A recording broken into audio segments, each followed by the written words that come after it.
ငယ်လေးတွေကငါတို့ဖြစ်နေတာပဲလုပ်ပေးခဲ့ရတာကွာ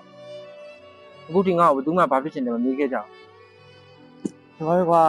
အားလည်းမင်းလို့ပါပဲ ငယ်လေးတွေကဆိုတော့တနာစရာပဲသူဖြစ်ရှင်တာတခုရှိလို့နေလိမ့်မယ်သူစန္ဒာတွေပြင်းမြောက်တော့ငါတော်မေးပေးလိုက်ပါမယ်လေ ညီလေးမင်းကဘာဖြစ်ရှင်လို့မင်းကဘာဖြစ်ရှင်လို့ဖုံးလို့လားမဟုတ်လေအကူမင်းကညီလေးကဘာဖြစ်ရှင်လို့လဲလို့ မင်းကပလိန်မင်းကဘာဖြစ်ချင်လို့လဲလို့မင်းကဘာဖြစ်ချင်လို့လဲ မဟုတ်လေကွာငါမင်းကိုဘယ်သူမှဘာဖြစ်ရှင်လဲလာမေးရလူမရှိဘူးဆိုလို့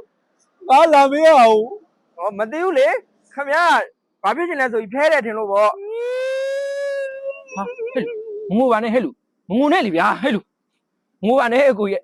စတာလေစတာ